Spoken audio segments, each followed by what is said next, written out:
Hey guys, what's going on? This is Bobby G from LAL Wellness Center and Spa here in Clearwater, Florida. Hope you guys are doing well. Today we're going to bring you some attention to the hamstring, which are the muscles on the back part of the leg, the posterior part of the leg, between the knee and the pelvis, okay?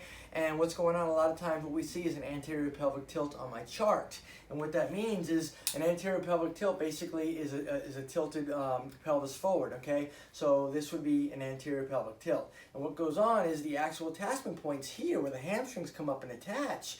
Now, if they have an anterior pelvic tilt, what happens is they're lengthened, okay? So a lot of times they're locked long, okay? So we gotta get some stretching on them to let them relax and actually pull that pelvis back, okay?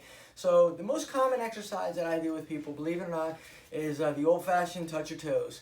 But I want to put this out there because a lot of times people will do this standing up. And that's okay. If you do it standing up, do it against a wall because that way your knees can lock. What happens is when people stand up and they actually touch their toes, their knees hyperextend.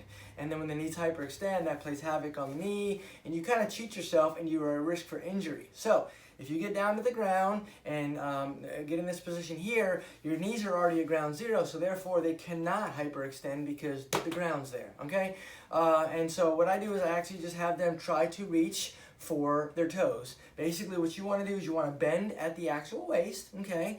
And then what you do is you drop the head down safely, and then I just kind of walk my hands as far as I can. If you can make it all the way to your toes, awesome. If you can make it past your toes, great. But if you can't, find that safe stopping point and stay there, okay? Drop into that position, make sure there's no stress on your neck. Find that position, hold that for about 30 seconds, and then come back up safely. And then do that again. And you'll notice the more you do it, the further you can go, okay?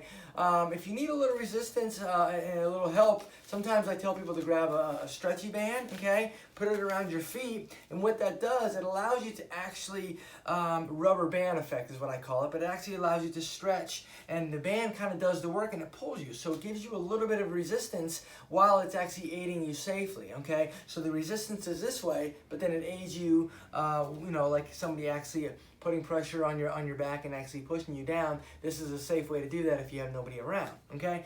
And then what I do is I tell people come back up, okay? And then go back down, and little by little you want to walk yourself again to the point where you can touch your toes, okay? I would recommend doing that 3 times a day. I would hold the stretch to 30 seconds, but always, always, always remember stretch and lengthen to tension, never pain. If there's ever pain, stop. If you have any questions or concerns, always reach out to your primary care. And again, thank you so much for tuning in, and I got a lot more videos coming up. God bless. Have a great evening. Bye-bye.